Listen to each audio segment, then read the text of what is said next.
Today, we're going to walk through how to factory reset the HMD Pulse Pro, a super helpful process if your phone is lagging, freezing, acting glitchy, or if you've forgotten your password and need to start fresh.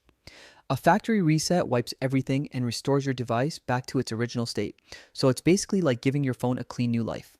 First, power off your phone. Just press and hold the power button, tap power off, and wait until the screen goes completely black. Once it's off, you need to enter recovery mode. To do that, hold the power button and volume down button at the same time. Keep holding them for several seconds until the Android recovery screen appears. Inside recovery mode, you'll navigate using the volume buttons and select options using the power button. Scroll down to wipe data factory reset and select it. The phone will ask for confirmation. Choose yes. This step permanently deletes all your apps, photos, files, and settings, so make sure you've backed up anything important beforehand. When the reset finishes, choose Reboot System Now. Your phone will restart and load up just like it did the first time you unboxed it, ready for a fresh setup with no leftover issues or corrupted files slowing things down.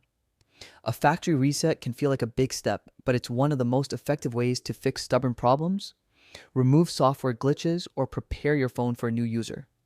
Once it's done, you'll likely notice smoother performance, faster loading times, and a cleaner overall experience. Whether you're troubleshooting or simply refreshing your device, this method gives your Pulse Pro a solid, reliable reset that makes everything feel brand new again.